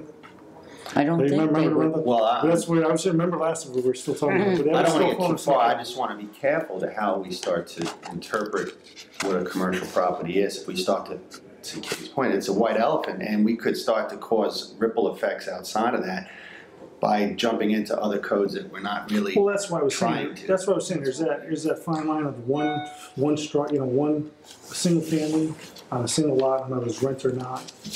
Can that still be considered residential instead of, non-commercial? To me, I think that's still non-commercial. I would agree with you. But when you get to 2, like I said, remember before I was saying, once you get to 2 units on one lot, then you're kicking into 2 commercial. buildings. Two buildings, or, you could have one building with two family, Yeah. and that could be commercial. One building that is two-family, Yeah, did you say? that could be commercial, unless it's owner occupied. So I think that's Or a the way single to go, is try I and think figure out. I think Or the single 2 family. unit is a very easy one to If it's see. owner occupied, it's not. Part of what I felt that the discussion was also around, and why you guys came up and to discuss it, was also to concern how the students are living. Yep. And how that's what I was touching on earlier, where if you rent to an actual family, or you rent to 6 students or 5 students. So that's where now it starts. This is more than, to me, just interpreting a commercial thing. To Sally's point again, and may be able to say what's not. when you inspect the property. Because I almost felt that most of the discussion was initially around how are we going to determine when someone's renting a house and renting it to students, and how many students are in there, and do we now call that commercial, and do we hold that to some more serious, you know. So, but really, if I hear you correctly, just from a practical standpoint, I have a house, and it's a 4-bedroom house, and I rent it to students, to individual people, whatever. And then they finish up and whatever, and I think, I know about this nice family, they're looking for a house, I'm gonna rent it to them. When the leases are up, I'm gonna rent it to them.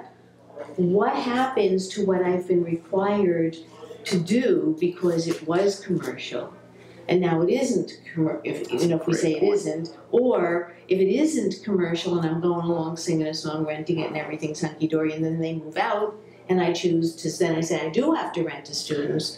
So how many, you can't switch back and forth. You got a really wide And that's driveway. why, if you can make one blanket statement, say if you rent it, it's commercial. That's maybe a little bit dangerous to go that way, and then you can go to Mark's point, which is, well, if it's multi-unit, multi-units within the same structure or outside on the same Well, grounds. here's where you may want to differentiate between owner-occupied and non-owner-occupied. Anything that is non-owner-occupied being rented is commercial. That we can be clear on. And I also would ask us to consider as part of that, what do we feel is in the community's interest? Because if we believe that it's in the community's interest to promote more owner-occupied, whether with rentals or not, then we need to take account of that. If we decide that we don't even want to know from that, we don't care, then we don't need to. I disagree with you for the simple reason, if we decide, Tony moves to New Paltz and he buys a property that was a rental, or in the definition of commercial, and he's buying it for his own personal use, then he needs to go to the building department and get it redeclared. Right. Just as your apartment is considered an accessory apartment by all assessment purposes, but you don't use it as an accessory apartment. So it's your job to go and get it reclassified as a single-family house. Which you guys did already with the new rental registry law. Yeah. So that's already been taken care of. Right, but I'm just trying to paint a broader picture. So it seems to me, you can always tweak it later, but the safest place to be, whether it's a 2-family house, I own this half, but I'm renting that house, that property, because it's 2 separate properties, then the side I'm renting is commercial. If, on the other hand, I have a single-family house, I live in it, and I'm getting older and I need to pay my taxes, and so I'm going to rent one room, that should stay in the classification of residential. I agree that, that's what I'm saying. Yeah. It was owner-occupied. Do you understand what I'm saying, Vicki? So Airbnb would be okay, it wouldn't be commercial. If you had a couple of bedrooms that you rented out for 3- and 4-day weekends. It wouldn't be considered commercial, but it would need to be inspected. Well, you're talking bed and breakfast. Airbnb. Yeah. So, Oh, that's already covered in our law. Yeah, but is bed and breakfast a commercial? Oh, absolutely. So you just contradict yourself. But No, but that's not what Airbnb is. It's not a bed and breakfast. Yeah. No, but It's you can like live in it's- a bed and breakfast. It is a rental, though. It's a rental. And it does have If you impacts. are not in residency Yes. and you rent your house, whether it be for a month, No, you're in residency. You have you're resident in your home, you have a couple of spare bedrooms, and you go on the web and you offer those bedrooms to folks who want to visit New Paltz. Yeah. And they give you money for it. That's commercial. That's commercial. But you're residing there. But you Yeah, reside that's there. okay, but that's where you're making your money, that's it. Then that And is it doesn't good. affect, it doesn't affect the assessment. Oh, I Like said, agree, the I'm assessor- saying, but that contradicts. I the think definition it should of affect the private assessment. residential living. Well, it would affect the requirements. That's the Yeah, difference. that's because the assessment is wrong. They, even if we say that it's not a bed and breakfast, and the assessment says it is, they're gonna assess whatever they want. But my you have point to live is- But what it would do is, it would, I guess Airbnb, yes. I guess before people get too confused, it almost doesn't matter what you declare it being commercial or not, except for the fact of what are the additional requirements that a new construction or any modifications would require of that property. So it wouldn't say they couldn't do it or couldn't do it. If they just did a modification, like they want to put an addition on, then if they're considered commercial, they're going to have to, well, they have to go through site plan no matter what now. Everything goes to site plan. But it would just do more, it'd be more requirements on the site plan But if they do a commercial. okay, but I think the only argument, given what you just said, Is that which ones you want to? is you don't need it.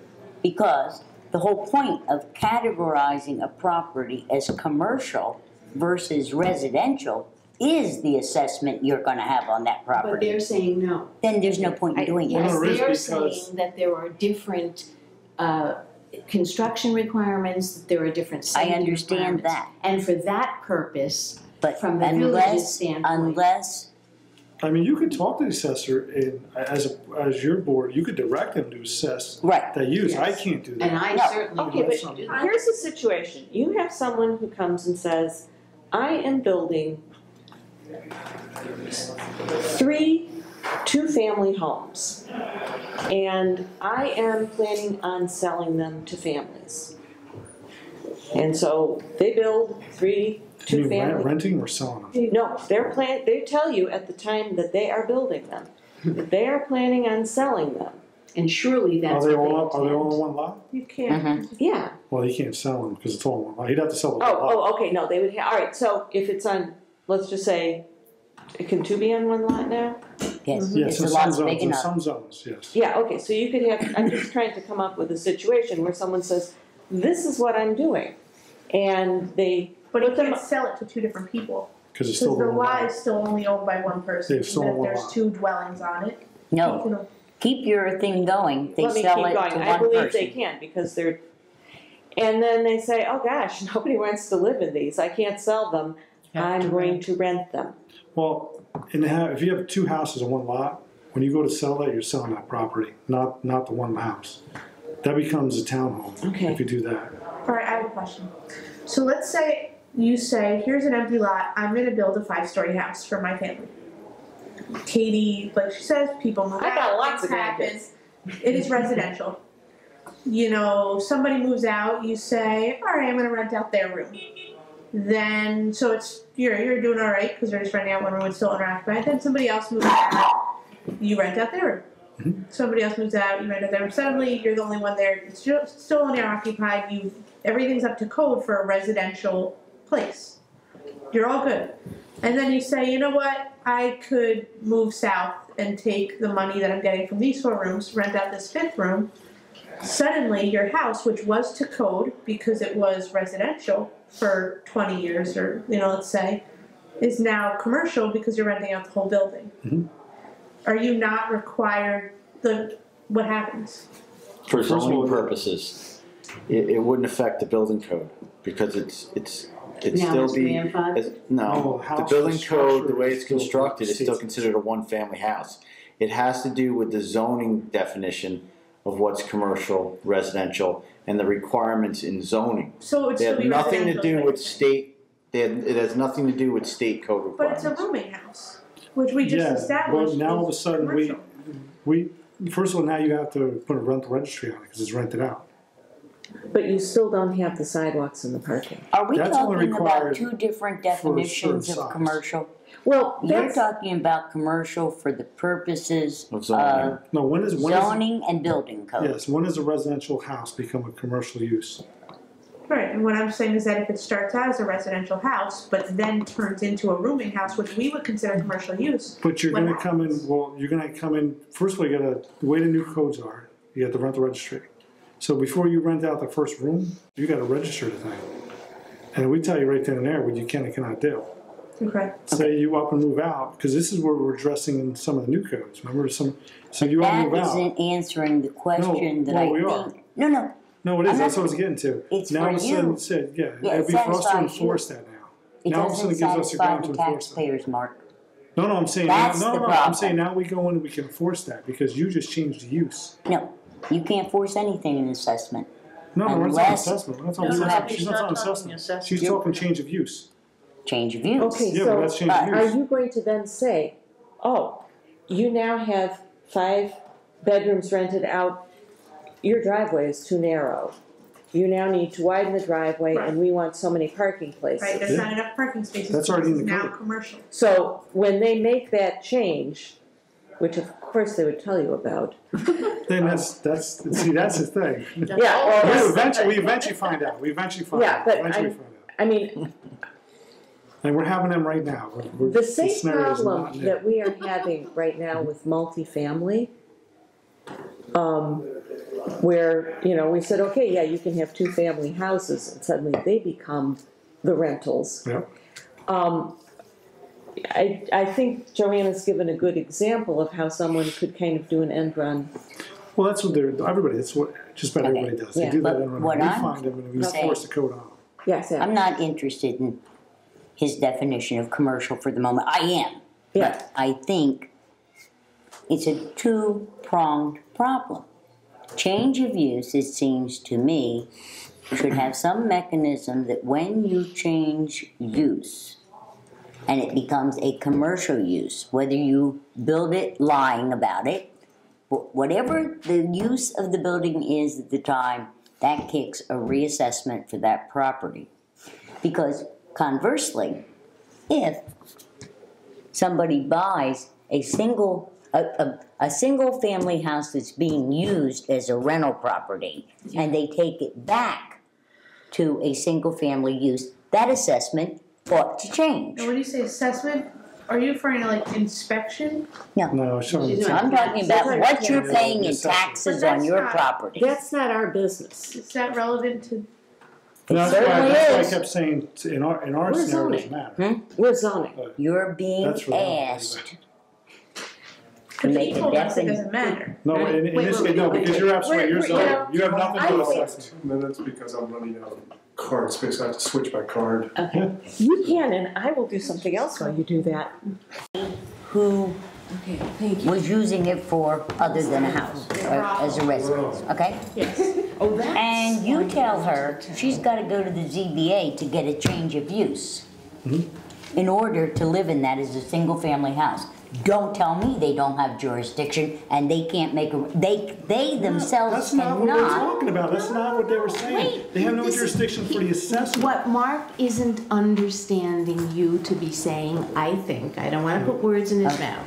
What Mark came to us and said, we need a determination from the ZBA. The ZBA can make a determination. Right. Okay. That I understand. Right. We all agree about that.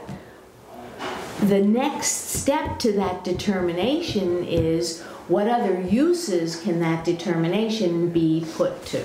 And if what Mark is saying is what's in our control is saying, if you say this is non-commercial, then this driveway applies or that or whatever like that. That's our job. What you're saying is that by the very definition of commercial versus non-commercial, my property now becomes commercial or no longer is commercial, whatever. The village board can go to the assessor and say, assessor, deal with non-commercial one way and commercial another way. Exactly. And that so if a has use to be changes, a part of this. right. That a So recommendation. if a use I'll tell changes, you why. Because they're a board, they're a zoning board. They cannot, for one instant, take any account of income for the village in their decision. Oh, I don't disagree with that. I'm not saying that. Well, no, what I'm saying, when you start talking assessor, Good night. you push assessments. Good night, You take. baby. Yeah, we're done. we're not properties- talking about No, I'm assessors. saying, but that's why you can't really take consideration of They assessor. have to have it though Okay. as if they grant the variance, it's Oh, no, an that's- automatic kick too, unless the building department is willing to legally take the responsibility to refer any property or change of use to the assessor. Which we don't have, the assessor takes all the notes anyways. They get all their stuff, they get all the permits. So what, the assessor gets all the You could permits. convince me. She gets all the permits. What they She do, also I grants mean, things that aren't allowed by law. we can't control it. The assessor. Here's what I'm going Well, to we suggest. could if we have our You own guys. assessor. Madam Chairman. Yeah, I'm taking charge. Here's what I'd like to suggest. I don't think we're gonna get any farther on this tonight. So what I would suggest, Mark, is I would like you to communicate to us each place in the code where you want this clarification of commercial use. Because I'm very concerned that we're gonna clarify the use of commercial use in a way that we just hadn't intended at all. So I would rather. Well, just to be clear, I'm not asking you to make a determination of a commercial use. I'm asking you to, when does a residential use become a commercial use? Okay, well, But the other way around too. we still would like it listed out a little more clearly so we know exactly what we're being asked to do. And so we can say, yeah, I agree with it here, here, and here, but not here and here. So But we can he can, do it, but can he look at the parts of the code that only pertain to residential? Or do you want him to also look at no, parking lots? if you are, well, I would like you to tell us all the places where That you would be would like our clarification of residential being used for commercial. Okay. So I would like, you know, section, chapter, verse. It's only gonna be one, it's not gonna be sections. It's gonna be one thing. I don't want you to put it in everything. That's okay, just give it to us Yeah. so we're really clear Okay. about what we're saying. But Yes. the reverse too is true, because the implication is, once you defined it as commercial, it stays commercial whether I buy a house and turn it into a private residence. So it has to be both sides. Well, if it met the commercial definition, then it's commercial. Then if you change it doesn't meet that definition more, then it won't be Yeah. that anymore. Yeah, but people have to be very clear on that. So that's the first thing. If you know of codes in other community that do what you think we should be defining, if you could point those out to us. I think most communities have what he's asking. Okay, that's fine, but still, if we can sort of see it, because right now this is pretty amorphous and it makes me nervous that I don't know precisely, you know, like we're going, whoo, you're a pumpkin, now you're a coach. Am I? Yes, and so. I want to be a That's why I pumpkin. was saying this is gonna take a while. Yeah. That's why I said I wasn't suggesting make any decisions quick enough. No? No, Don't not you, right wouldn't you now. rather be a pumpkin? I Okay, would. so I think we have gotten to the end of this discussion and. But there is one other item, there's nothing to do with this, that I gotta just discuss with you guys. I mean, you could be here too. It's an application that came in front of me that I kinda need to answer quick on. I don't think that's our job. No, well, this one is. This one is, because it's an application that's came for a reappeal. Oh, And that is going to be on our next agenda because the escrow was not paid. But On a timely that's my basis. question. until yesterday. Should I put him on your agenda? Because by state law and by codes, he's got to follow Article 78, so he shouldn't be on your agenda. Unless you request him on your agenda. I just saw him. Oh, I see what you're saying.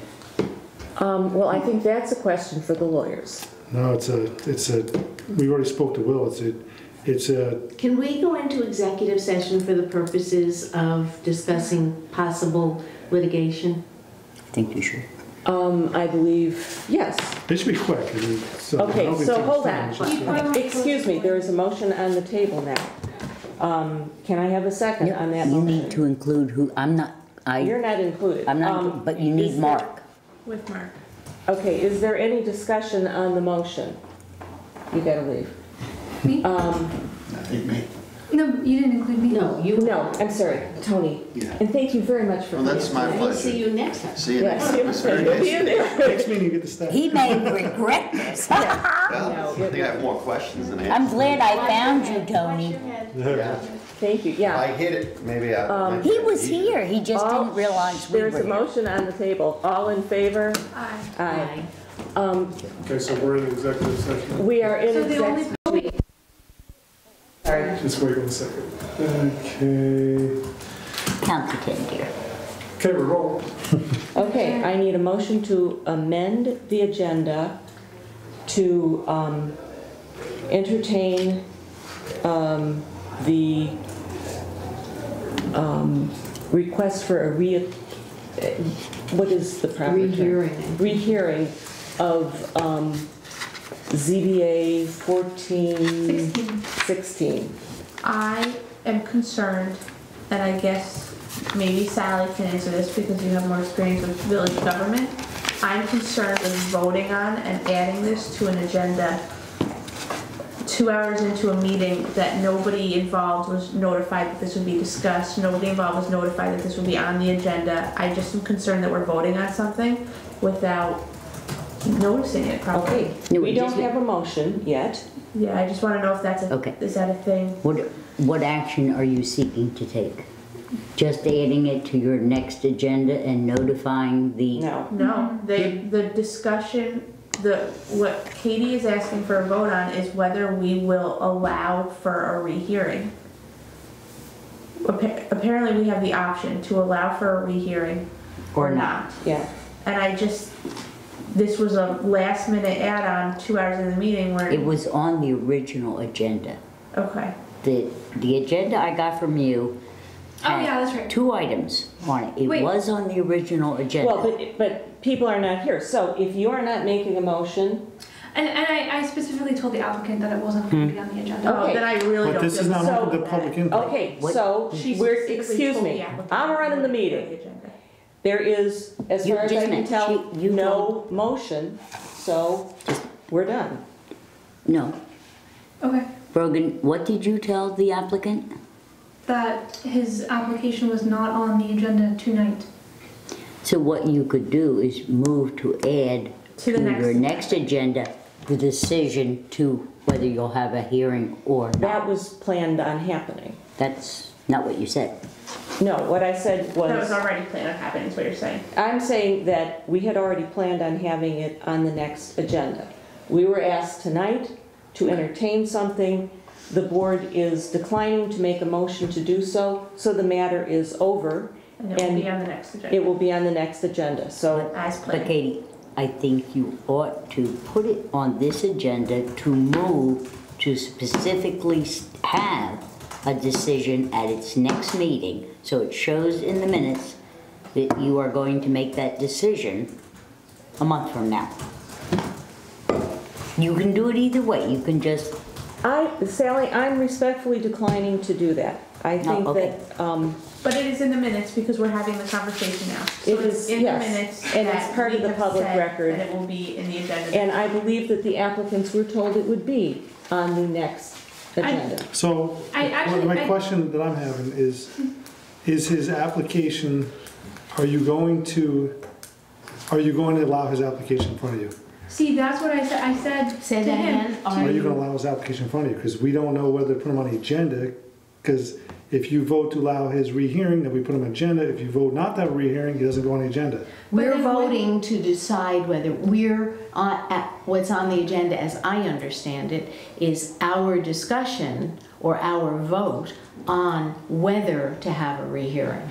Okay, so we're not putting him on the agenda. It would It's not just- be the rehearing. It's just, okay, Which it's is what I just your, told him. okay, so it's your determination whether we hear that. That's what we want to know. but Joanne's clarification, I think, Katie, was quite correct, and that is that nobody knew as of this moment that nothing, the assumption is not, this board is not going to Take action tonight. We are not taking action tonight. We will, whatever action we will take at the next meeting. And I'm not saying what action we will take. I'm not saying that. Joanna raised a very good question. It's a very technical process question. The applicant was told he was not on the agenda. The implication being that there is to be no rehearing. What Joanna is asking, now, that's what he was told. Brogan just said. No, we told him That it just wouldn't be that talked we about haven't got tonight. this, it wouldn't be, his application on the agenda, because we don't even know if the board's gonna even have him on the agenda. I have it all in the email. I had a phone conversation with Tim, and then I clarified via email, so we have it all. Yeah, I think It doesn't matter what you did, Brogan, as the secretary. This is the official board, and they need, I believe, to state tonight that they are going to make a decision at their next meeting, whether they're going to have a hearing or not. That's what she said. Period, I just wrote all that That down. was the motion, wasn't it? It wasn't a That was the motion, but motion. Joanna said it and I have it here. There is in no the record. motion on the table that anyone has made. And so, But it's in the record It's that in the we record. are having that discussion and making that determination at the next meeting. okay, and so the next thing that we are gonna, Really, because the way this has gone back and forth on an agenda, not on an agenda, a discussion tonight, I think you need to specifically say in your minutes that at the next meeting, there will be a discussion and a decision by this board whether it will grant a rehearing or not. and I think Joanna just said that, it is in the minutes. The ZBA will have a decision as to whether or not Fine. they will entertain a request for a rehearing for ZBA 1416 during their May 12, 2015 meeting. Thank you. Okay, so That the sounds next fine. item on the agenda is the motion to approve the minutes from March 10th, 2015. So moved. Okay, any discussion? No. Okay, all in favor? Aye. The motion carries. We will postpone the discussion of the ZBA fact to the next meeting. The ZBA fact. The ZBA fact, frequently asked questions, Oh, which Vicky had worked on and Yes, is not and here. Pat. Could I have a motion to adjourn? so move. Second. Thank you. All in favor? Aye. The motion passes. We are